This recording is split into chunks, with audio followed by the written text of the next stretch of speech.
So in this video, we're going to be talking about a lot of the chaos that's kind of come about because of Brexit. And I'm going to preface this video by saying I don't blame the EU for this. Some people get it twisted sometimes in my videos. Maybe I don't come, maybe I'm not the clearest when I speak. That's my bad. I don't blame the EU for this because the UK is now a third country when it comes to trade, and what that means is a lot of the stuff that we want to export to the EU will get checked, will need certificates and things like that. You could argue it's unfair because we haven't done regulatory changes or well, we have done some regulatory changes actually when it comes to pesticides. But this is what life is like as a third country, and this is on us. Whether you want to argue if this is what we voted for or not, that's up to you. But we're going to be, in this video, we're going to be discussing some of the stuff. Hopefully I'll get as much as I can right. No doubt Dano and Yui from Hamburg will be there to hopefully correct me, when I'm wrong. So always check the comments for those two, especially those two. But yeah, we're going to be talking about this. So this reporter, Lizzie Burden, from she works for Bloomberg and other places. She's done a tweet thread, but also there's an article here. So we're going to use the article instead. And we're going to be talking about some of the main problems that they have. From what I've seen, the key problems seem to be certifications and VAT. So, we're going to be talking about that. So, all told, all in, Brexit may cost the British exporters £25 billion this year as a result of weaker demand and more red tape, shaving 1.1% off gross domestic product, according to a Tuesday report by the trade insurance company Bueller Herms Group SAS. Well, weird name for a company. It feels like so many things in one. I guess it is, but why the SAS? Really, guys? So if we look here at VAT, so British exporters must register to pay VAT in EU nations. So previously we've discussed why EU exporters aren't selling as much to the UK, and one of the issues was that certain companies, depending on what the amounts of the products they're selling, price value, so worth pounds, had to open up a VAT account with HMRC. Well, by the looks of things, British exporters will have to do the same with VAT companies or with countries in the EU, and it looks like it's going to have to deal with individual countries, not the EU as a group. So in the UK, I think it's about £195 it costs to open up a VAT account. So you could imagine, even if it costs say €100 or say £100 for each country, potentially you're paying £600-700 a year depending on how many countries you sell to, and also other administration costs as well. So you've got VAT, which is a huge problem. You also have certificates, which is another problem as well. So if we just try and jump to that, so dual-link certificate. So products sold in the EU require a CE mark. So you might see that on certain products you buy, showing that they meet health, safety, and environmental standards. The UK will develop its own certification, meaning that companies selling in both regions need to register for both standards. But that's the dual standards thing is not the important thing here. What the important thing is that to note that you need that certification to sell anything into the EU, and so that's another admin cost, another load of problems for companies that want to export to the EU. And so health certifications, new taxes, and additional paperwork. The cost of moving goods across the English Channel is rising, and so what I want to add another thing to this, which is I don't blame businesses for this, and we'll get into why once we delve into more of the details of the situation and everything that's happened here. But what I do want to stress is that people, each of these things has a cost. A health certificate has costs. New taxes obviously has costs. And additional paperwork. There are costs involved in all of these things. So what that means is it's going to make us less competitive in EU markets, which means that we'll export less products to the EU, meaning people are going to suffer. You're going to have your hours cut, you might have your salary cut or your wages cut, or you might be let go entirely. And that's as a direct result of Brexit. The pandemic plays a part in that when it comes to timing, how fast you can get things across the border, with COVID tests as well. But the main thing is these things will last for a long time. Until we either fully rejoin the customs union or the single market or the EU as a member. I don't know what the future holds for us, but what we can tell from this is that exporters are paying a heavy price, and that will fall down on the UK consumer and UK workers. And we're going to be talking about specifics in a few minutes. We have here this video from he's a Scottish fisherman, I believe. His accent's very Scottish. And he's threatening to. Do you know? We'll just watch the video. We'll just let him explain. We've been made a fool of. The fishing industry have been made a fool of by the Westminster government. I'm dismayed. I'm angry. My blood is boiling. There's boats tied up. There's families, fishing boats tied up. We can't get our product to the EU market because of red tape, extra paperwork. It's an absolute disgrace what we've had to go through. I've just watched Prime Minister's questions.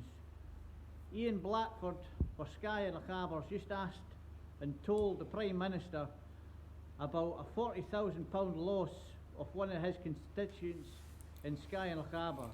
A shellfish exporter that's lost thousands, tens of thousands of pounds, the same as us and the same as every exporter around Scotland. The Prime Minister of the UK dismissed Ian Blackford. He started rambling on about something else. Prime Minister and Michael Gove, I can assure you, if Scottish exporters can't get their product to market next week, we will be at the gates of Westminster and we'll be dumping our shellfish on your doorstep, rotten. The same way as the Westminster UK government is rotten to the core. I'm absolutely sickened by this carry on. We are fighting for survival here, and the same as every other exporter around Scotland. Get it sorted, and get it sorted now. The thing is, they can't get it sorted now because of all the certifications and stuff. This is what life as a third party feels like, and I feel so sorry for a lot of these people because some of these people are family run, businesses. Some of these people, they've done, this is the thing that their parents, their fathers have done before them, and their fathers before that, and they're being scuppered because of the decisions made by this government, but not also this government, the electorate as well. We want to leave the single market and the customs union. Well, welcome to being a third party country. Or third country. So we've got a lot of tweets from, of course, Dr. Anna Jowazeska. I think that's how you pronounce her name. I don't want to butcher it too much, but like I always say whenever I cite her in my videos, she's well worth a follow on Twitter if you haven't done so already, because you will learn a lot and you probably get spoilers for videos. So double win. If you're so inclined. So, she's talking about the video shows is important and seriously worrying. Someone's asking her, in your opinion, is what we are seeing teething troubles caused by not understanding and or not being prepared for new processes, or is it more serious than that? And so a big question, all of the above, and also the fact that these people were not explained earlier. If you tell people for 5 years that there will be there won't be any red tape, guess what? They're not going to expect any red tape. And that's the important point, 100% agree, and we'll be talking about more problems when it comes to, the last minute nature of the deal and what the fisheries minister was up to.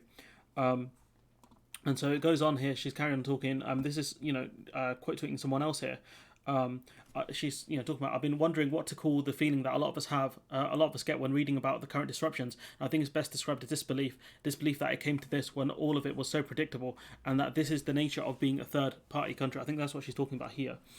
Disbelief that there are companies that will go out of business, people that will lose income as a result of this, despite the fact that so many people try to explain the negative consequences of leaving with a free trade agreement for such a long time. Usual caveat, she adds, a free trade agreement is better than a no deal, but there are still customs declarations, because you imagine if we had tariffs and quotas as well on top of this, it would be insane.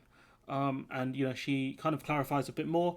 I'd like to elaborate this answer. I think most of the current teething problems are not a direct result of the UK government choosing not to be clear about the new non-tariff barriers for the past 5 years.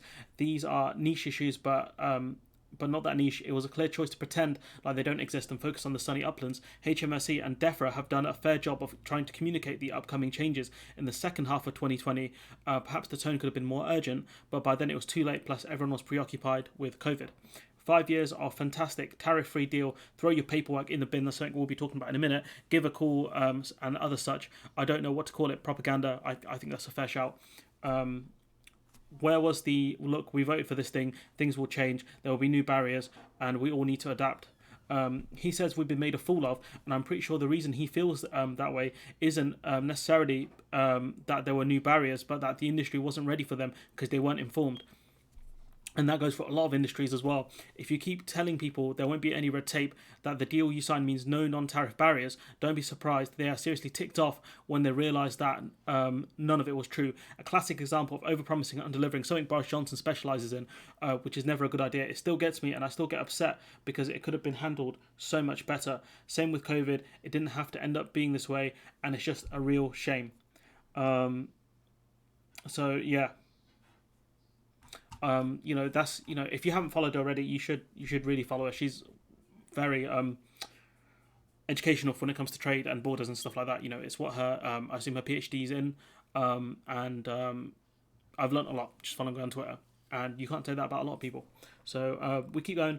This is and you can blame businesses for a lot of the problems here, but when this man consistently lies and does it so publicly and so brazenly, what do you expect businesses to do? Especially when we got this deal at the last minute. The only caveat I could add is business should have been prepared for customs checks, tariffs and quotas. But at the same time, they were told not to. So we listened to Boris Johnson here.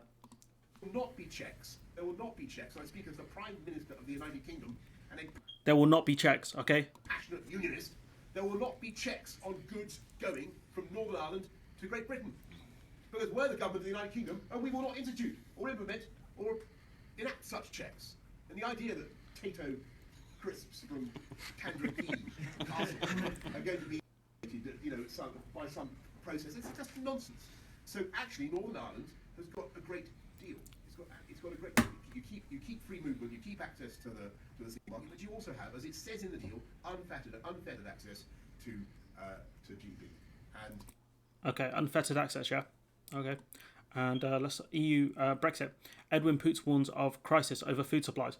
Agriculture Minister Edwin Poots has warned action is needed to avert a major crisis over food supplies to Northern Ireland. He said difficulties caused by the new Irish sea border as a result of Brexit could mean schools and hospitals will not be able to get supplies in a few months' time. Food products face strict EU rules when moving from GB to Northern Ireland. And again, I don't blame the EU for this. This was very much a UK decision. And we scroll down, and here you have many items were missing from the fresh food aisle at the Sainsbury's in Belfast on Monday. This is not down to people overstocking stuff, because most of the time people don't over purchase fresh food because it goes off really quickly, and if you're going to freeze the berries, you're just overpaying. And so yeah, this was the man who said there will be no checks in the Irish border. They're going to have unfettered access, and look. So that's why I don't blame businesses for a lot of the problems that we have. Jumping back to fisheries. The Fisheries Minister did not read the Brexit bill as she was busy at a nativity. Downing Street has said Boris Johnson maintains confidence in the Fisheries Minister after she admitted not reading the post-Brexit trade deal with Brussels when it was agreed because she was busy organising a nativity trail. So you have the Minister in charge of fisheries who was meant to tell where is he gone? This gentleman somewhere buried in these tweets about what was going on when it came to oh god, I've lost him. Okay, it doesn't matter. Tell the gentleman there that we were speaking, the video I played a minute ago about the problems when it comes to fisheries. All right, they're meant to. She should have explained the situation. She didn't, because she didn't know, because she didn't read it.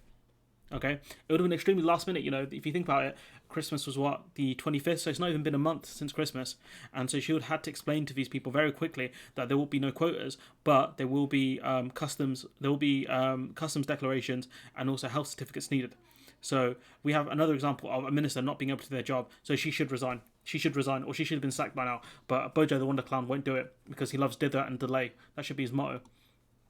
And we've got more businesses. It's not just, the Scottish fishermen or fisher people, however you want to describe them. We've got this lady here. I voted out for my grandchildren, businesswoman says. 40,000 Brexit hit is worth it. And now my 50,000 shellfish lorry was delayed for 30 hours. And so I've actually found that article here. So a Welsh shellfish wholesaler says she's worried for her future after nearly 50,000 lobsters, prawns, crabs were delayed for more than 30 hours on a lorry to Spain. But you said it was worth it, right? Oh no, it's actually impacted you, hasn't it? It's actually impacted you. So now you're all concerned. And the irony here is that she inherited this, by the looks of things, she inherited this business from her parents. And she said she did Brexit for her grandchildren. Well, her grandchildren might not have a business to inherit because of her stupidity. This month she has been experiencing how, so this is going back to the article about the lady, Nias Edwards, I think that's her name, how you pronounce her name. This month she's been experiencing how border rules brought in as a part of the UK's relationship with the European Union have impacted her business. It comes as a mussel exporter in North Wales says he will stop sending goods across the channel to the Netherlands until he sees how the new trading system works. And the thing is, if we do not get these products to EU businesses, be it restaurants or processing plants or shops or wherever the hell these fish are being exported to, and for whatever reason, what that means is that they're going to find new suppliers. They're going to do their absolute darndest to find new suppliers because they cannot be dealing with the insecurities of the British border, because they need the stuff. Imagine you're a restaurant and you've got I don't know, crab, lobster on the menu, right? You get the fresh lobsters in, you put them in the tank, people buy them, boom. Okay, this is a non-COVID world, all right? You can't get the lobsters in, you can't get the crabs in, you can't get these fish in, and because of the problems with the border, and on top of that, you get the fish in, and it's it's bad, it's gone bad, it's stale. You can't use this. They've died on transit, or they've gone bad or whatever. What do you do then? You have to find a new supplier. It's not rocket science. She says, I can't do this again. Miss Edwards, who exports shellfish from local fishermen, has sent lorries to the continent via Portsmouth. She has spent 2 years preparing to export into the EU after Brexit, and had been confident after this week's catch that she had all the documentation she needed. 48,000 was already paid to a group of 25 fishers, but because of the issues at the border, the consignment was stuck in Portsmouth. After boarding a ferry to Cayenne, I don't know how that's pronounced, it was then held by French customs for another 7 days. The BBC need to fix up here. Miss Edwards said that the importers in France had made a mistake on the document that he needed to complete. I can't do this again next week, she told. I need a break, but I can't leave the fishermen without an income for long. She added, we're a tiny Welsh company. It's family run. We're 4th generation running it. Well done. Thanks to your vote, your kids might not be able to inherit the business. Your grandkids won't. Well done. Shouts out to you. Shouts out to you. Massive credit to your family. Well done. Because you said, it's worth the hit. So when your grandchildren ask you, what happened to this family business? It's been the family for what? 4 generations, possibly 50, 60 years? What are you going to tell them? Oh, I voted Brexit. It was great. No more them dastardly Eastern Europeans in this country anymore. So no more bloody foreigners. We can't trade with them though, but who'd want to trade with bloody foreigners? We can do our trade here. Absolute jokers, the lot of them. And I think that's all the articles for, all the articles and all the tweets and stuff I wanted to talk about. Sorry, this is the one with the video here. So it's not just him who's having issues. It's not just Scottish fisher people having issues. It is also Welsh fisher people. Anyone who wants to export into the EU are going to have problems. Be it, VAT changes, meaning you have to pay VAT on... the VAT rule change, I can't remember which specific one it was, whether it's changed on VAT being paid on imports or paid at the point of sale. But what the change means is you need a VAT account with the specific EU country you're trying to do trade with, whether it's health certificates, whether it's a combination of the two. Let's not forget rules of origin. That's going to come into play as well. And so what we can see is massive problems for a lot of industries here. This article headline is very accurate. UK businesses drowning in red tape under Brexit border rules. Or what if you're mega unlucky and you live within Northern Ireland and you walk into your supermarket and you see this? What do you do then? What do you say then? Because this government is a shambles. And we'll be talking about another story, hopefully this week, where there's a new COVID variant coming out of Brazil, and instead of stopping all movement with Brazil, all plane travel and all that stuff, they're dithering and delaying, because that's all these people know how to do. Instead of doing her job and actually reading the bills and stuff coming out from the British government and Brussels about the deal, what was the fisheries minister doing? Victoria Prentice. She was not doing her job. She was at a nativity trail. So these people are shambles. When are people going to realise that they've abandoned kids? They were going to starve a kid, save a quid. They failed to get schools adequately to give school kids adequate free school meals. They failed to give them laptops. They're not going to give the free school meals over the next half term, or maybe they'll U-turn on that. Who knows?